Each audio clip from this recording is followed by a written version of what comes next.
1888, Moonlit Resilience. The scent of freshly cut wood fills the workshop, mingling with the faint aroma of sawdust and metal. Moonlight filters through the small dusty window. It casts a soft glow that dances across the wooden workbenches. The familiar hum of tools, the rhythmic scrape of a saw, the gentle tap of a hammer, they all form a steady backdrop to my thoughts. Yet tonight, these once comforting sounds seem distant, overshadowed by the weight of the task before me. Crafting 30 tables to the railroad celebration is a big task. It requires both skill and speed. But with the shortage of Ballinger wood, an unexpected hiccup has disrupted my plans. I can feel the pressure mounting as the deadline looms closer, the weight of responsibility pressing down on me like a clamp. As I jot down a list of materials, my hand seems to rebel against me. The handwriting is shaky and erratic, the letters uneven and wobbly. Odd, I think. But I push the distraction aside, focusing on the more pressing need for wood. Overwhelmed, I steal a moment to gaze out the window into the night. The waning moon captures my attention. Its pale light casts long shadows on the workshop floor. A fleeting thought crosses my mind. Is everything changing just like the shrinking moon? The moon, once full and bright, now slowly fades, leaving the night darker and more uncertain. I take a deep breath, trying to shake off the nervous butterflies in my stomach. I close my eyes. I must stay positive. I envision the finished celebration tables, each a testament to my craft, but the vision is blurry, clouded by the growing frustration of unexpected challenges loom large in my workshop. The image of my Padre flashes before me, his stern yet kind face, his strong hands guiding mine as he taught me the trade. He would know what to do, I think with a pang of longing. But he's gone, and the weight of the responsibility is mine alone to bear. The door creaks open, breaking the silence. My Madre enters, holding a cup of chamomile tea. Her presence is both comforting and grounding, a reminder that I'm not alone in this struggle. She places a comforting hand on my shoulder, her eyes filled with empathy and concern. "What's going on, Pepe?" she asks, her voice filled with love and worry. I try to reassure her that everything is fine, but the words feel hollow, even to me. Madre has been watching me for a month. With a mother's intuition, she sees through my weak attempts to hide the truth. She mentions an uncle who had a similar affliction. Palsy, she thinks. "No, Madre, it's just stress. Claro que sí. I need to focus on the stables." I reply, my words tinged with hesitation, though I try to sound confident. Madre nods, but her concern deepens. In her eyes, I've lost something more than just my health. My soul. The realization hangs in the air, unspoken but understood. In denial, I cross my arms, avoiding her gaze. My fingers tap anxiously against the wooden table, a habit I've picked up in the past few weeks, though I try to dismiss it as a nervous tic. "I've noticed muscle tremors, stiffness, balance problems, and slow movements. Your speech is slower too," Madre says, her voice gentle yet firm. "Your handwriting, your posture, it's all changed, mijo, and I'm worried." I'm surprised at how much she's noticed. I've been aware of these symptoms myself for months, but I've kept them hidden, hoping they will pass. In disbelief, I try to downplay it, though the worry gnaws at me. "Madre, it's nothing, just a bit tired maybe.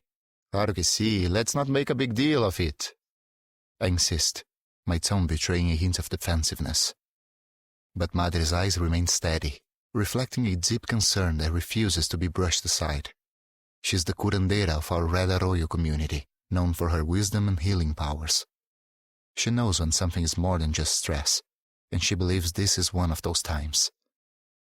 "These symptoms are not just tiredness," she says softly.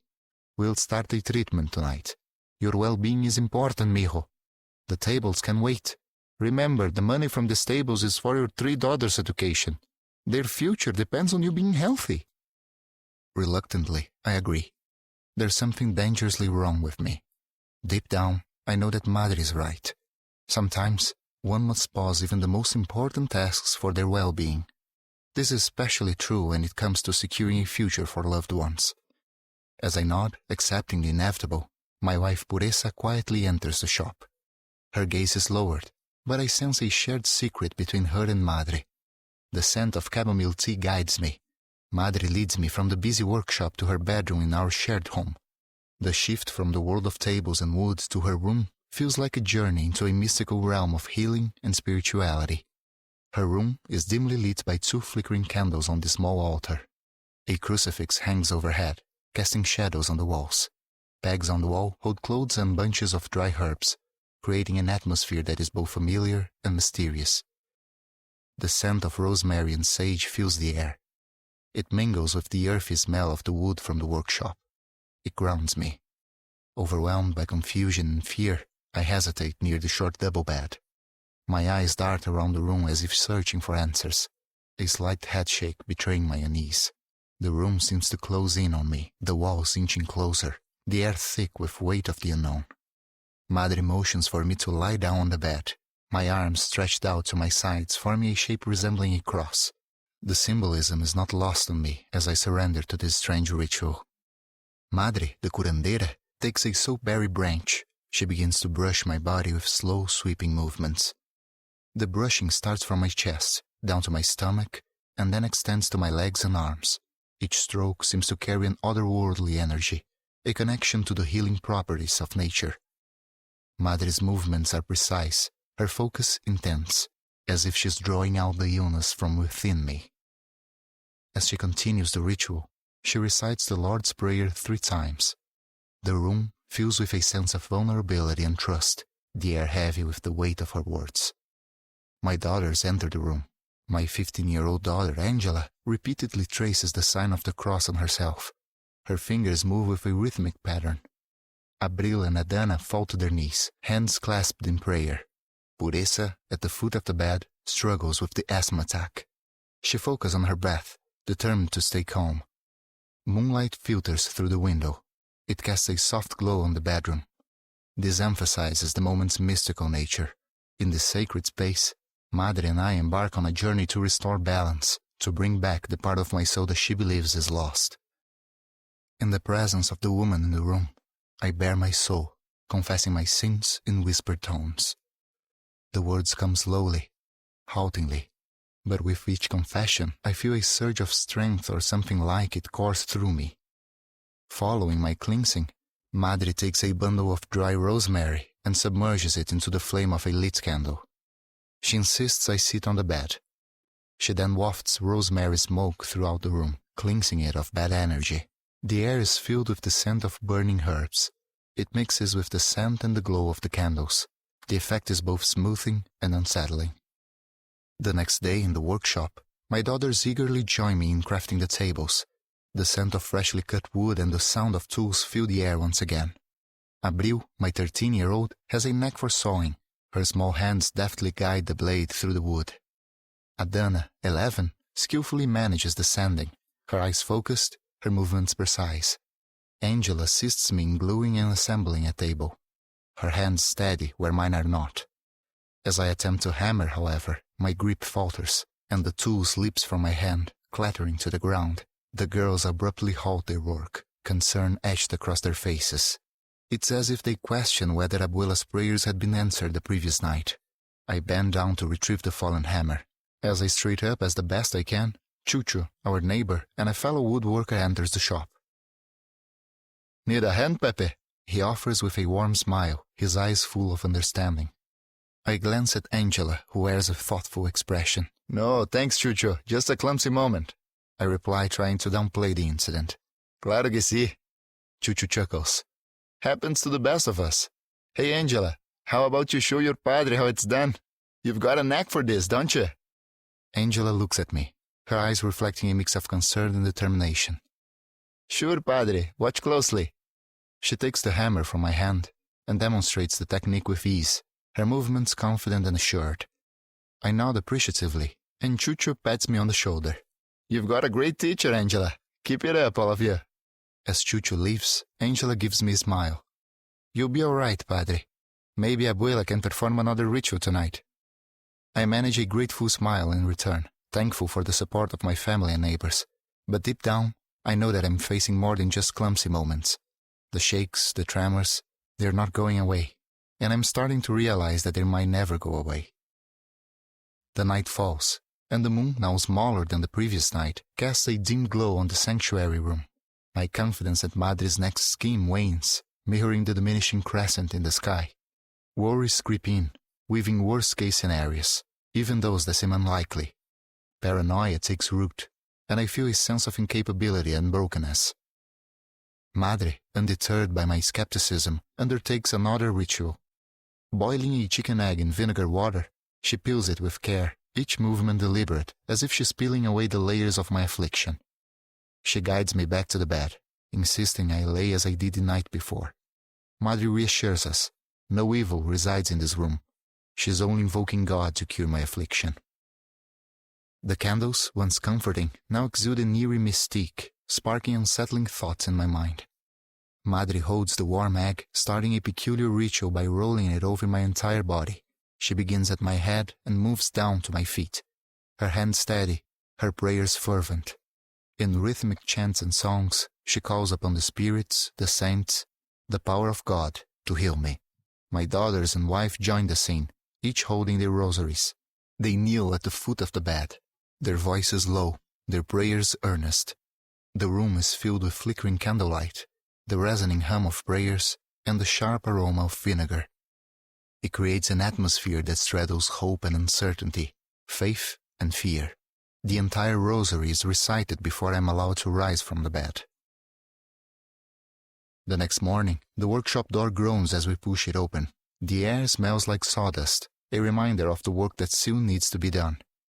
In the midst of the workshop, the unexpected sight of 4 neighbor men catches us off guard. Angela nudges me, her eyes widening at the surprising assembly. I exchanged glances with my daughters, silently questioning what brought the men here. The men, with rolled-up sleeves and determined looks, stand ready for my orders. Their presence humbles and warms me.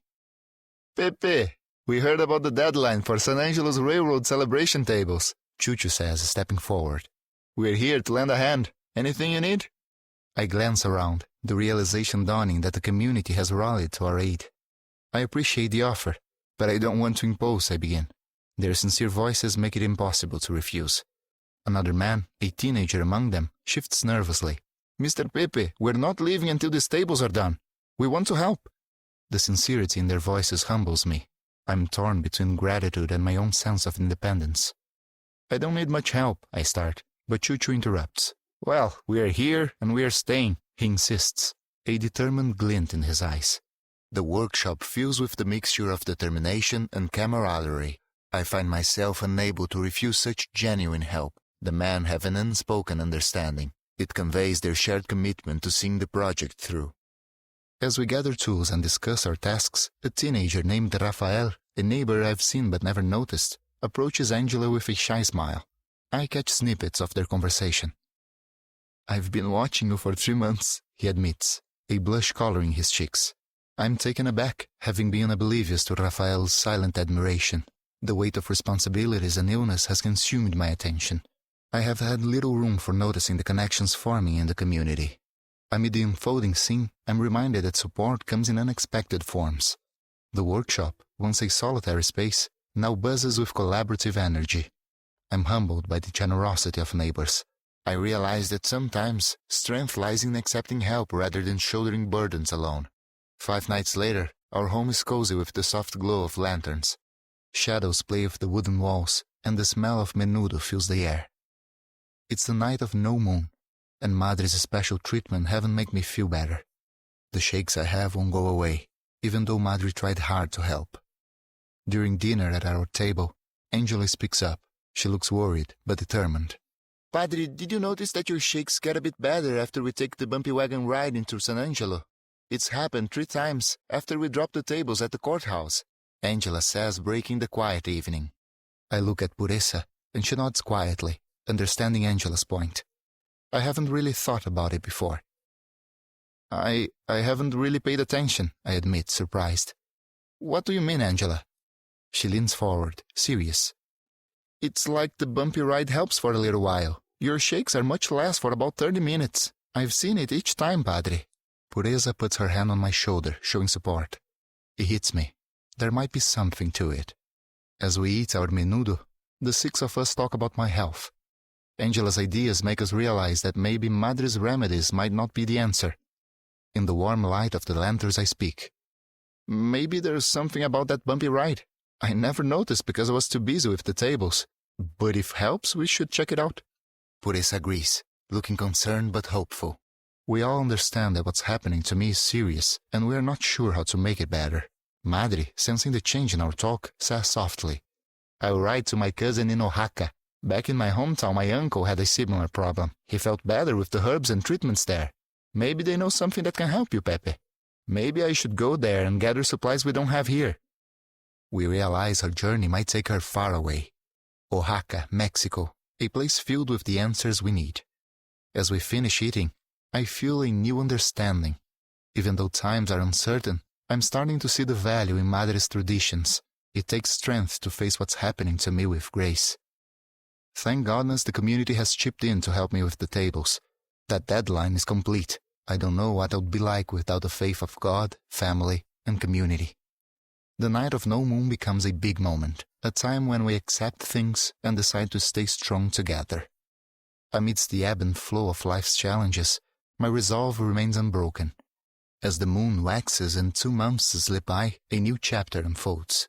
Madre, driven by the quest to unlock ancient Aztec remedies, embarks on a journey to her birthplace in Oaxaca. Her purpose is clear, to seek out plants and seeds known for their potential to reduce my palsy. A sense of anticipation hangs in the air as she sets out, leaving me with a mixture of hope and uncertainty. I've come to the terms with the reality that my tremors, slow speech, and muscle stiffness are here to stay. Even my handwriting, once clear, now requires Angela's help to respond my etchings onto invoices. I dread the looming specter of memory problems and depression. I hope against hope that the predictions prove wrong. My movements are slow, my posture hunched at a 45-degree angle, yet I reached a realization. In my 30 years of life, I've learned to adapt and survive. Despite the challenges ahead, I'm determined to face each day with the strength I've discovered within myself. The journey may be tough. With the support of my family and community,